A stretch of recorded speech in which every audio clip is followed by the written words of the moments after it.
Ya, entonces vamos a partir con el video. Compañeros, intenten bajar el volumen cuando parte el video. ¿Está muy fuerte, Camila? Sí, profe. Ya, súper.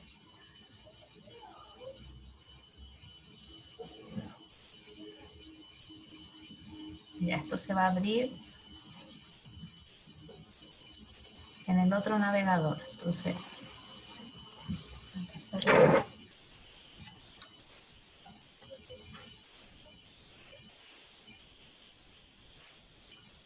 vamos a ver el video del grupo 3, compuesto por Camila, Francisca y Javiera. Los comparto apenas se abra.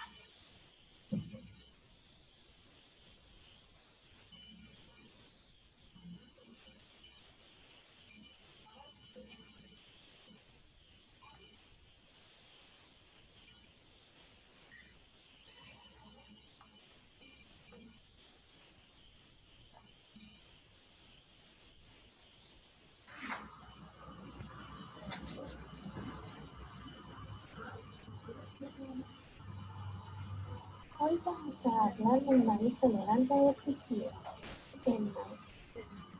¿Lo escuchan? Lo voy a compartir de nuevo. ¿Ese se escucha? Ya.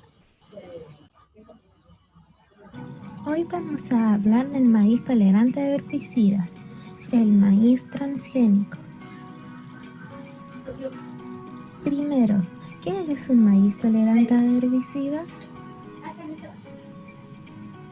Un maíz tolerante a herbicidas es un maíz que fue modificado mediante el uso de tecnologías de ADN para así sobrevivir a herbicidas, los cuales controlan y erradican el crecimiento de las malezas. Segundo, ¿qué son los herbicidas? Los herbicidas son sustancias químicas utilizadas para el control de malezas. Algunas actúan interfiriendo con el control de las malas hierbas y se basan frecuentemente en las hormonas de las plantas. Tercero, ¿cuáles son los herbicidas que toleran el maíz? Primero, el glifosato. Se introduce un gen del suelo que lo hace tolerante al glifosato y al momento de rociar este solo afecta a las malezas.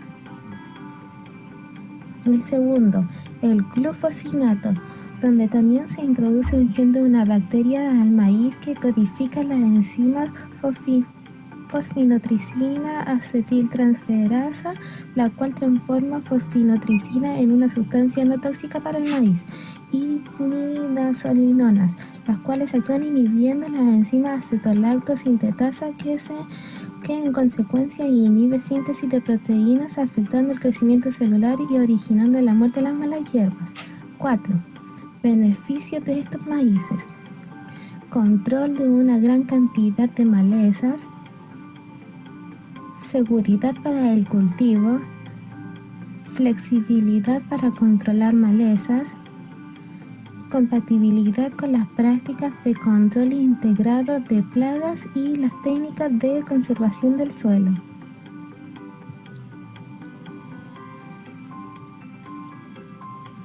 Quinto, otros usos genéticos. Otras modificaciones genéticas en el maíz están dirigidas a mejorar las características de este alimento, tales como fáciles de digerir para los animales, incrementar el valor nutritivo del alimento, que estos alimentos provean nuevos beneficios para la salud, tales como la vitamina C, proteínas con fines terapéuticos para animales y humanos.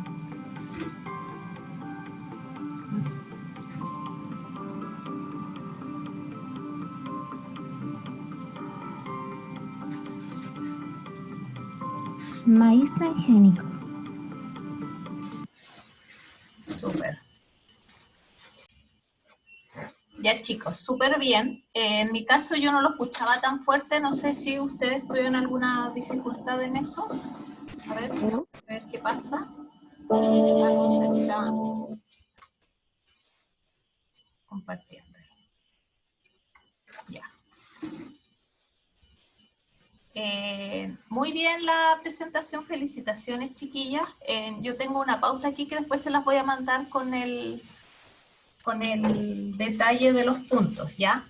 Está bien explicado lo que es un transgénico, dan un ejemplo en particular, lo desarrollan y explican cómo funciona esta resistencia. Como ustedes pueden ver, ellas explicaron la resistencia a tres herbicidas diferentes, y por lo tanto tienen enzimas distintas, por lo tanto genes diferentes, son transgénicos distintos. ¿Algún comentario? ¿Algún integrante del grupo 3 que esté presente? Francisca, Camila, Javiera. Javiera no está. ¿No? ¿Alguna pregunta a alguno de los miembros de los otros grupos?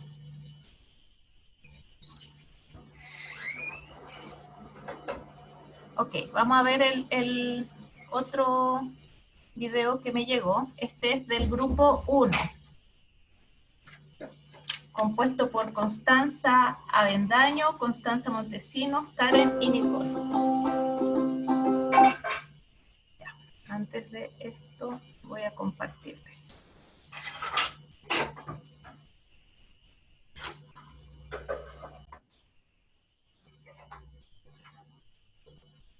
Ya, ¿lo ven? Sí, sí se ve. Ya.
Ya. Un poco abrupto el final. Ya, súper bien también. En este caso los chicos abordan, sus compañeras abordan el caso del arroz dorado. Está bien armada la primera parte, quizás al final faltó un poquito darle un cierre. Lo que sí, para ambos videos, sobre todo el primero, la idea de hacer algo más dinámico es también evitar el exceso de letras, porque entre que uno lee, escucha a la persona y además hay dinámica en el video, se mueven algunas imágenes, la manito escribiendo, otra cosa, al final es como un montón de estímulos para el oyente, pero están súper bien. Entonces quería pedirle autorización para compartirlos con sus compañeros, pero antes vamos a ver la última evaluación, que sería la infografía. Paula, ¿me la mandaste al correo? Sí, yo se lo envié. Súper. Ahí está.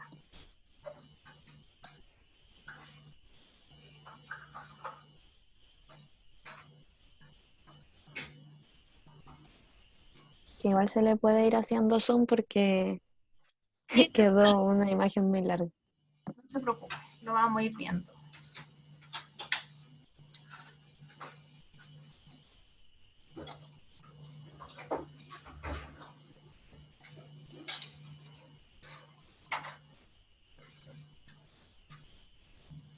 Ya, lo voy a compartir entonces.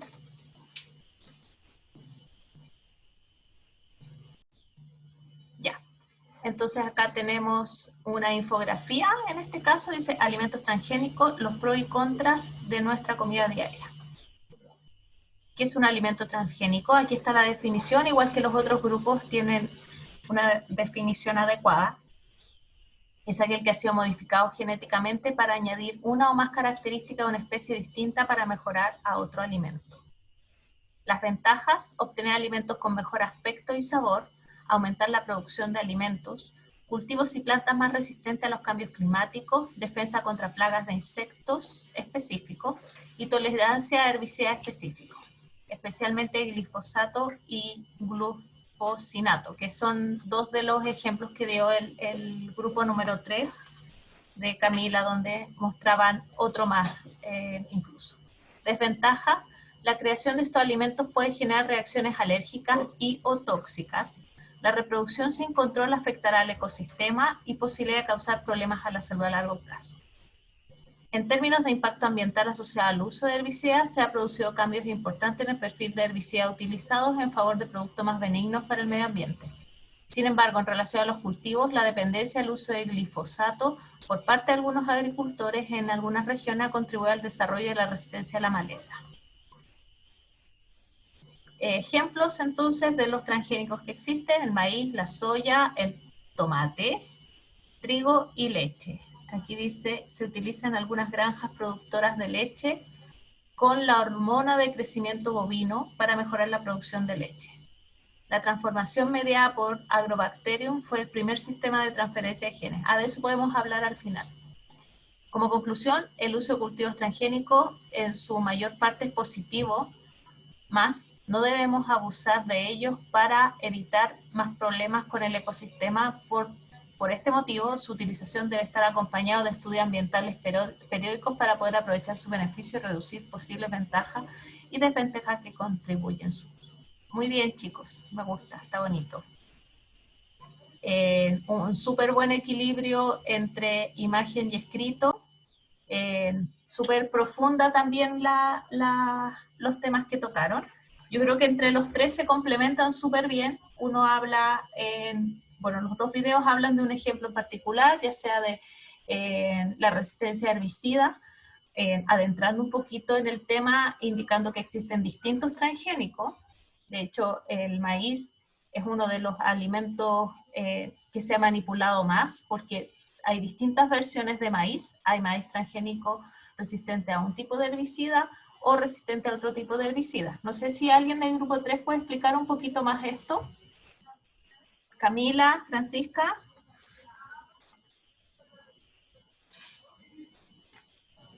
Javiera, están las tres.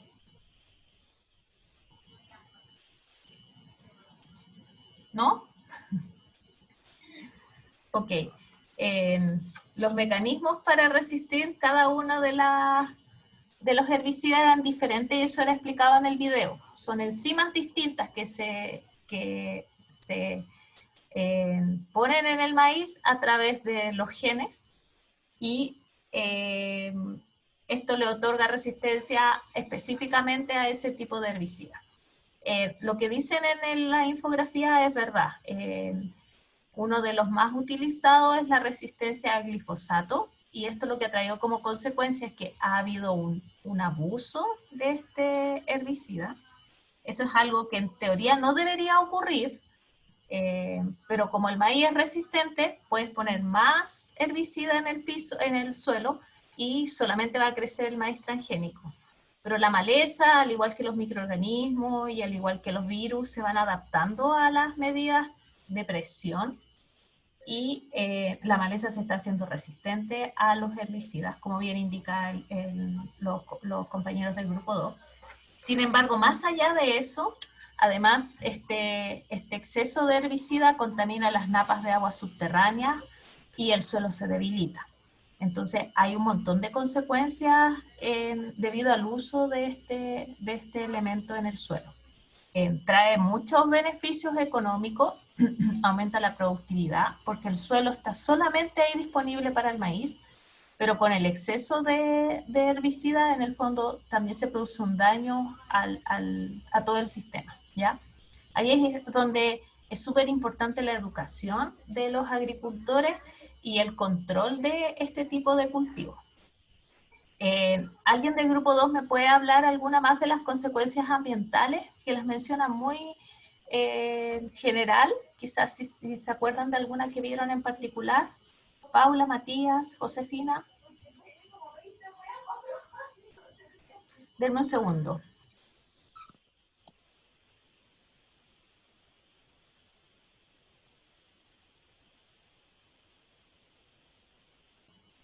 Ya, hay que poner ahí control en mi hija. Está muy emocionada. Chicos. En cuanto a las consecuencias ambientales, me parece que había leído en alguna parte que, por ejemplo, si seguíamos, y bueno, que aunque vamos a seguir ocupando los alimentos transgénicos en los cultivos y así, por ejemplo, podíamos estar quitándole el espacio a otras especies de árboles, de otras plantas, para colocar a estos cultivos transgénicos. Y eso iba a hacer un desequilibrio en el ecosistema, iba a alterar más el problema que ya tenemos actualmente con todo el calentamiento global y etcétera.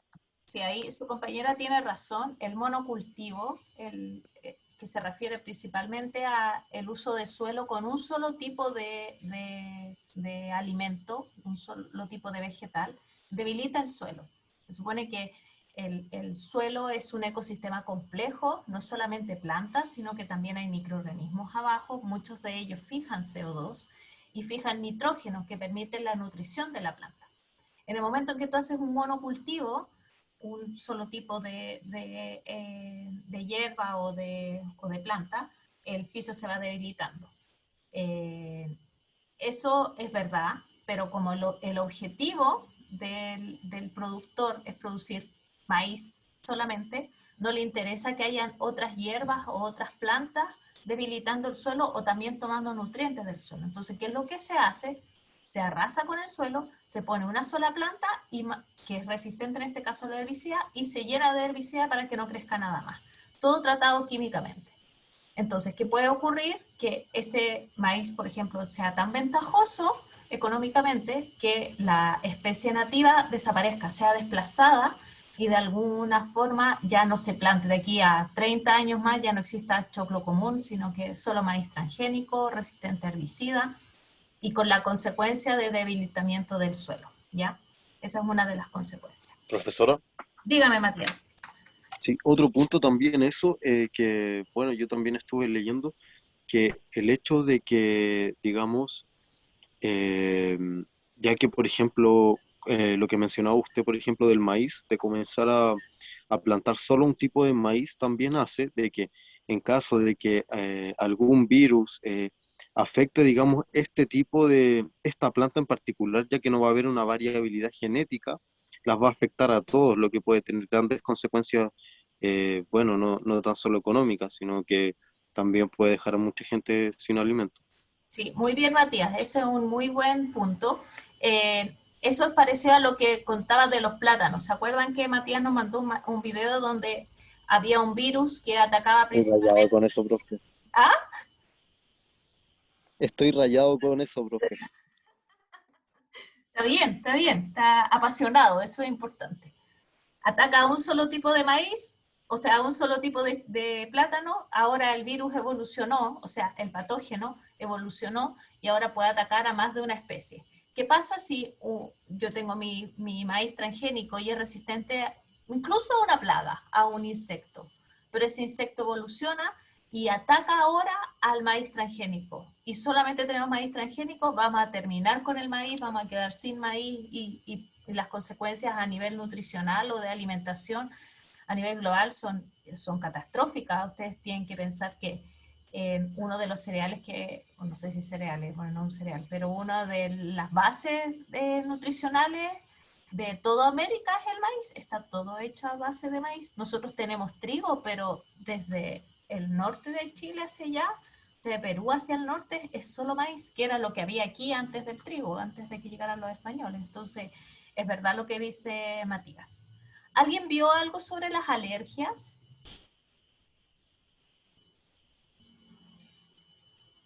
Ya, lo vamos a dejar para el final para discutir porque quiero darle espacio ahora al primer grupo sobre el arroz dorado. Aquí tenemos otra aplicación, como bien explicaban Este video me quedó un poco corto, me faltó un poquito más de tema porque hay mucho que discutir. El arroz dorado, ¿me lo puede explicar alguna de las constanzas, Karen o Nicole?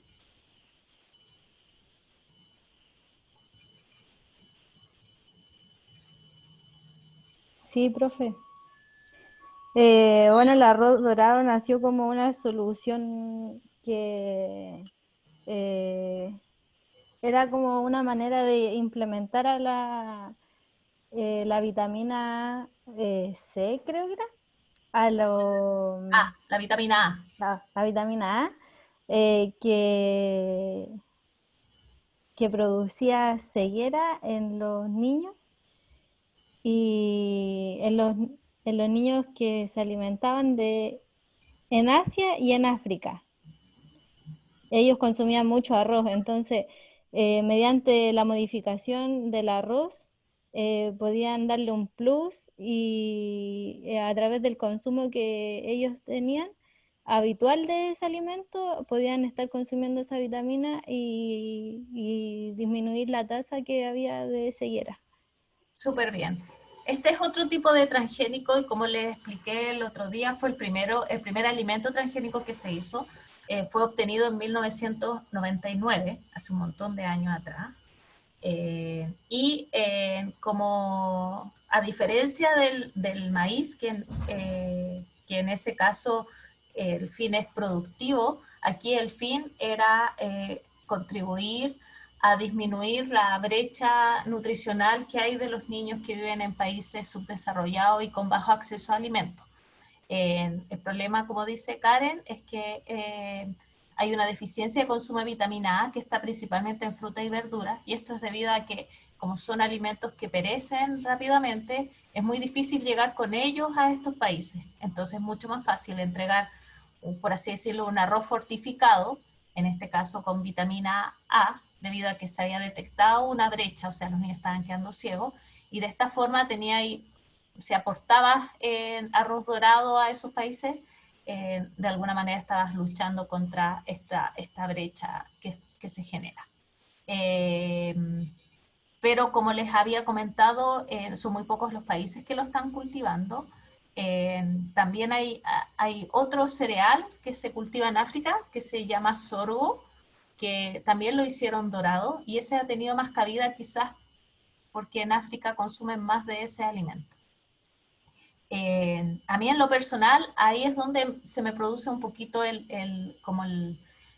la disyuntiva entre si vamos a hacer un transgénico, ¿con qué fines va a ser ese transgénico? ¿Con fines productivos o con fines humanitarios? Y creo que tenemos la tecnología para abordar ambos, pero hay un foco súper importante hacia los fines productivos.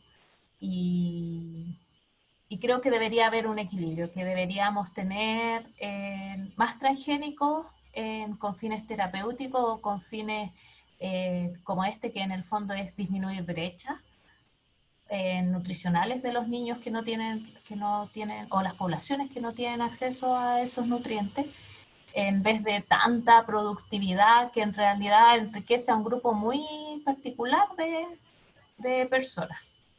Esa es mi opinión. Pero, Sí, dígame. y de hecho decía que los científicos que lo habían creado lo habían dejado como libres de patente para eso mismo.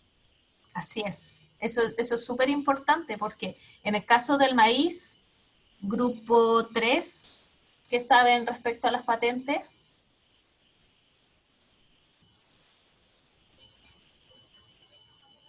Bueno, si no saben, empresas como Bayer o Monsanto venden las semillas, son semillas estériles, así que tú las plantas y cada temporada tienes que volver a comprarle a Monsanto las semillas.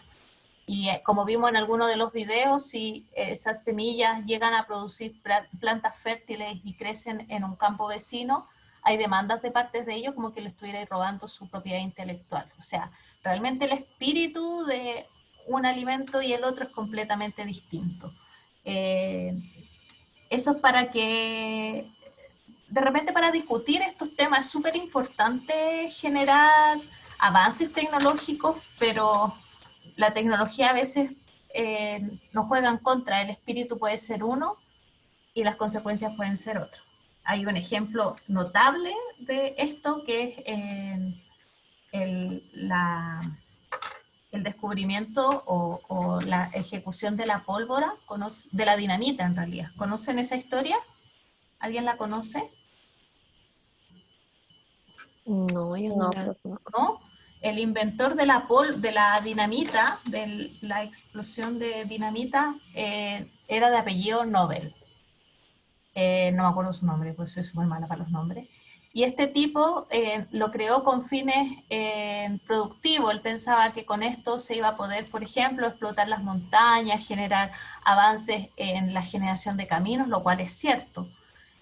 Sin embargo, cuando vio que en realidad era ocupado en las guerras y en ese tipo, como en el fondo en generar armas mortales, él sintió un gran arrepentimiento de haber hecho este avance tecnológico y era un ultra mega hipermillonario y donó todo su plata cuando falleció a generar la fundación que ahora entrega el premio Nobel, que en el fondo premia investigaciones que aportan en el sentido positivo hacia la humanidad. ¿Ya? Es súper linda la historia porque en el fondo su objetivo era una persona muy noble, muy noble. Lo que estaba buscando, me río sola, esto es muy ridículo, estaba buscando el bien para la humanidad y al final las aplicaciones de ese descubrimiento fueron diferentes. Y el arrepentido de esto quiso igual heredar una forma de contribuir al desarrollo científico, pero con fines constructivos. Así que los invito a buscar la historia de él. Probablemente encuentren un video en YouTube donde lo cuentan mejor que lo que se los conté yo. Y nada, para comentarlo de repente es interesante, como los típicos, para impresionar a alguna chiquilla, algún chiquillo, de repente es bueno tener esos datos, cosas. Ya, chiquillos, entonces, súper bien los trabajos. Les puedo pedir autorización primero para mostrárselo a los estudiantes de primer año que están en el ramo introductorio. Si alguien se opone o tiene aprensiones, por favor que me lo diga. No, o sea, al menos el de nosotros, dele nomás. El resto de los grupos. Ay, ¿qué me pasó? Ok, espero sus comentarios de aceptar o no la difusión de la información y a ver si los podemos poner en el Instagram que tiene el Decital, porque es un trabajo y me parece que son informativos. Tengo que revisar los detalles nada más, después yo los voy a ver. Profe, nosotros estábamos pensando arreglar como la parte esa que usted dijo que había quedado como muy de golpe el corte y volver a enviárselo para que lo suba. Vale, súper, súper. Miren, yo habitualmente lo que hago en los talleres es que no es como que les doy una tarea, después ustedes me entregan el producto y listo, les pongo un 1 o un 7. La idea es irlo trabajando, irlo mejorando. Así que me parece maravilloso si me lo arreglan y yo evalúo ese otro video. Lo que sí tengo que ver en detalle en cada uno de los instrumentos es que esté bien escrito. Me fijé en la infografía que utilizan más correctamente. Se los agradezco, nadie le pone el tilde al más cuando corresponde y solamente usan el más que va con tilde, así que súper bien, pero tengo que ver que los conceptos estén bien, etcétera, para poder, si vamos a difundir algo, que sea adecuado, ¿ya? Eso. Ya, profe, ¿nos podría mandar la corrección a nosotros del video y ahí nosotros lo modificamos al final y se lo mandamos de vuelta para que usted lo comparta? Maravilloso, Ahí no muchas tendríamos gracias. ningún problema. Ya, entonces tengo el grupo 2 y el grupo 1. ¿Y el grupo 3? ¿Qué dice? El del maíz resistente, que está interesante. Primero me gusta que se dan cuenta que cada grupo tiene una forma de transmitir el mensaje en forma diferente. Los videos son distintos, a pesar de que los dos son videos, son distintos, tienen una dinámica diferente, y eso es súper enriquecedor para mí también, porque veo herramientas distintas también de transmisión de la información. Así que, como les digo siempre, esto es un aprendizaje mutuo, así que gracias por eso. Listo. Francisca me dice que no hay problema. Estamos. Ya chicos, quedan solamente 20 minutos y lo prometido es deuda. Estuve buscando un poquito sobre la adulteración. Eso es lo que vamos a trabajar entre esta semana y la próxima semana. Mañana vamos a tener una clase de tipos de muestreo y después vamos a hacer un taller sobre los muestreos. Pero antes de cerrar, vamos a hablar sobre la adulteración porque creo que es un tema que está constantemente amenazando la industria de los alimentos, y les había dicho que quizás podíamos ver un capítulo de Rotten, de la miel, pero es muy largo, entonces se los dejo como inquietud, por si lo quieren ver en sus tiempos libres, o en algún momento en que tengan curiosidad por conocer un poquito más. Un documental, quizás pueden ver una película más entretenida, pero de repente uno tiene ganas de algo un poquito más contundente. Y lo que vamos a ver ahora, lo que quería poner énfasis, era en el caso de las carnes débiles, que salió a colación la clase pasada. Y destacarlo porque Chile estuvo el año pasado en un lío muy parecido, no tan fuerte como esto, porque no ponía en riesgo la vida de nadie, pero con implicancias comerciales súper importantes, que se los comenté, que tiene que ver con la rotulación de origen de berries. Una empresa grande, productora de berries congelados, compró berries en China, con otros estándares de productividad, y no solo otros estándares, sino que con otras prácticas de manufactura, y la envasó acá y la rotuló como berry chileno. Eso es una adulteración. Eso es un fraude alimentario. ¿Ya? Profesora, Dígame. es como lo que pasa con la miel también. Yo vi Exactamente. que incluso China ocupa a los países como a países pequeños también para enviar cargamentos como que fueran de ellos, pero son chinos también. Blanquean el sistema de producción. O sea, como bien dice Matías, hacen parada en otro país y después la miel llega a país de destino, como que viene de ese país chiquitito y no de China. Y es como que hacen un lavado de imagen del producto. Sí. ¿Vio usted Rotten? ¿O dónde adquirió esa información, Matías? Sí, en Rotten. Y bueno, igual es interesante el capítulo, obvio muestra más que eso también, pero, pero también un poco como las prácticas. Yo también, otra cosa, lo que mencionaba sobre los berries, yo el año que ingresé fui a una charla a la U, a una charla que se hizo que era sobre los berries, sobre las jetas en los productos congelados, y decía que bueno, que en verdad es bastante es serio porque, bueno, también por la forma en la que se extraen, que es a mano, cualquier persona que esté enferma o algo puede dejar algún alimento con algún patógeno. Entonces es súper importante, aparte que la congelación solo los inactiva.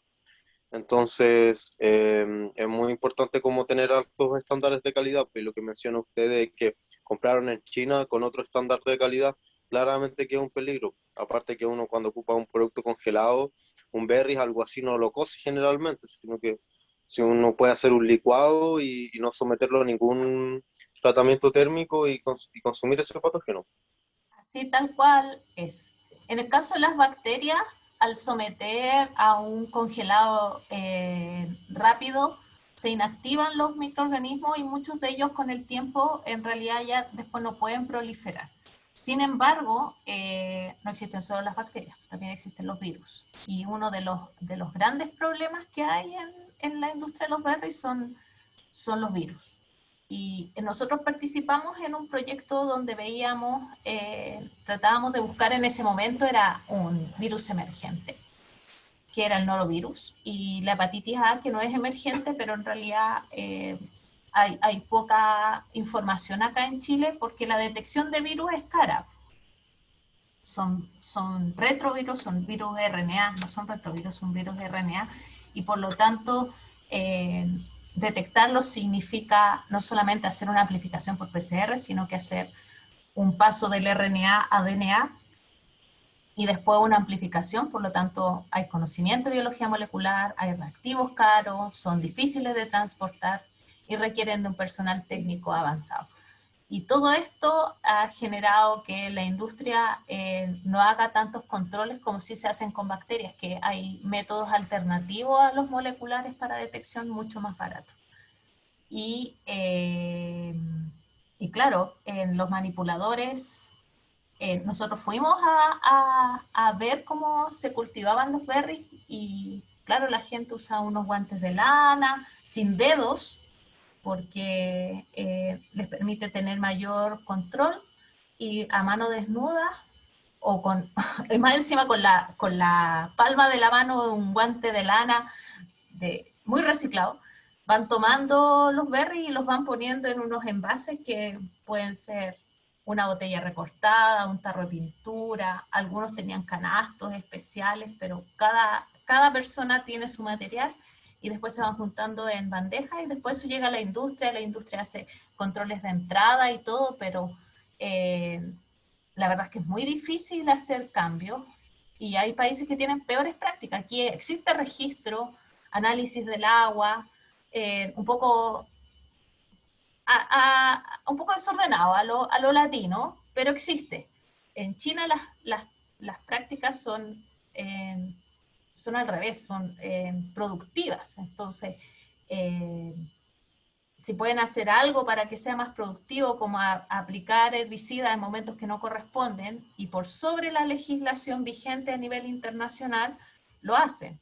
Y se hacen cargo de eso, pero si yo compro fruta allá y la rotulo como chilena, supuestamente esa fruta fue producida con los estándares de producción chilena y en realidad está con los estándares chinos. Por eso es tan importante cumplir con lo que es una responsabilidad moral súper importante, producir alimentos. Aquí se está jugando con la salud de las personas. Una ETA se sabe al tiro, o sea, tú a los pocos días tienes una gastroenteritis, una hepatitis, etcétera. Una infección, o sea, una intoxicación por un agente químico, si no es fulminante, puede ser acumulativo en los años y nadie va a saber qué fue lo que comiste, ni qué fue lo que te intoxicó, o cuál fue la razón de alguna patología particular que aparece muchos años después. Entonces, el mercado no se puede regular solo, hay que poner reglas y bien claritas, y no hay que salirse con la suya aquí, no es un negocio más. No le hagan caso ay, no voy a decir nada, después me van a acusar de política. Pero hay comerciantes que piensan que la productividad es más importante que otra cosa, y son negociantes, no son empresarios. Eso no es así. La industria de los alimentos tiene una responsabilidad moral importante porque se está jugando con la nutrición y con la salud de las personas. ¿Ya? Ya vamos a ver el caso de las carnes débiles, son unos videos cortitos, ¿ah? Si es solo para poner el debate y para generarles a ustedes la inquietud y la responsabilidad que tiene un sector productivo. Solamente eso. Déjenme buscarlo para...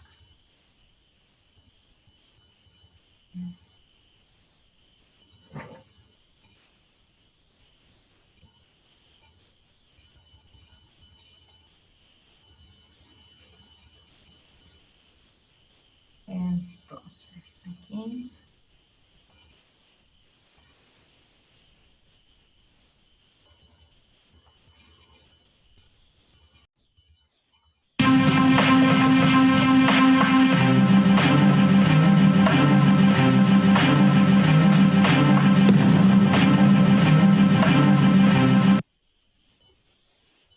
¿Qué pasó?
ahí tienen un resumen. Tengo otras páginas donde sale la noticia.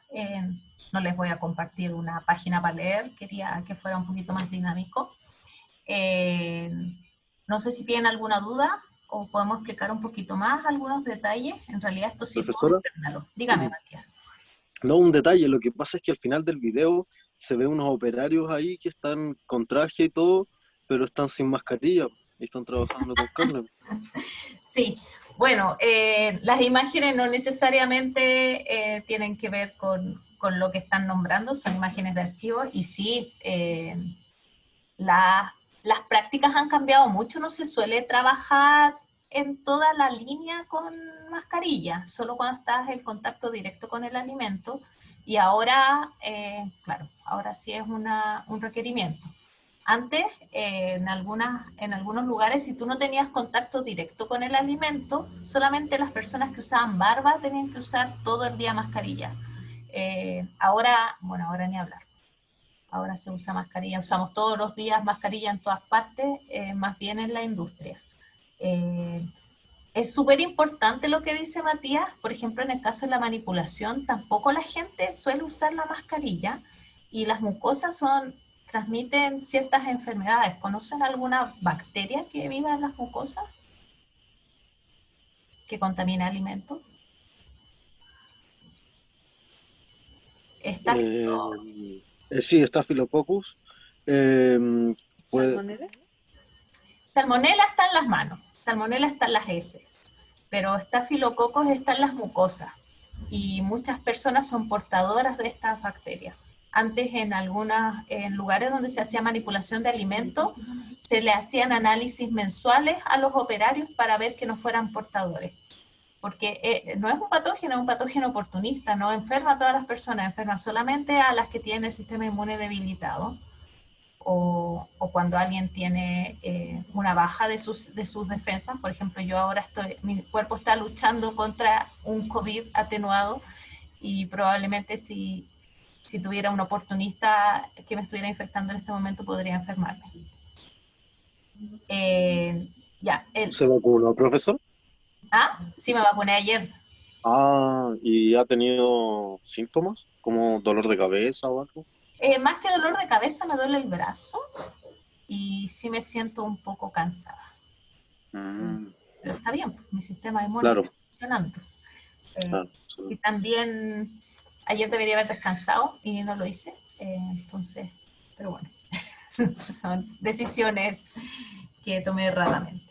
A ver, lo que les quería comentar del caso de las carnes débiles y por qué creo que es un súper buen ejemplo de un fraude, porque no solamente afecta a la industria de los alimentos, es transversal. Ahí veían que chorreaba a toda la infraestructura de Brasil, desde el presidente, o sea, había un partido político metido, completo, donde había llegado la institucionalidad asociada a la exportación de carne. O sea, el impacto que tiene la industria avícola y bovina es tan grande a nivel internacional y tan importante para la economía del país, que habían funcionarios públicos y además políticos muy relevantes involucrados en la adulteración. O sea, aquí el equivalente al SAC había participado de esta adulteración. No es que ellos hayan adulterado a propósito, sino que cambiaban, lo que hacían específicamente era cambiar el etiquetado de la fecha de elaboración. No es que tomaran carne que estaba evidentemente infectada y la rotularan como que lo hubieran, no, cambiaban la fecha de elaboración y emitían informes de ausencia de patógenos en lotes que no se habían hecho análisis. O sea, una responsabilidad gigantesca. Y que parece ser un detalle, pero en realidad es un gran daño a toda la cadena productora. En el video dice que Chile suspendió las exportaciones, eso duró 3 días.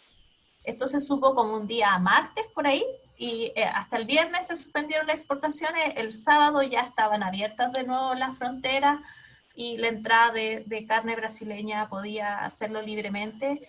Y el argumento que dieron es que se habían identificado los lotes que habían sido adulterados.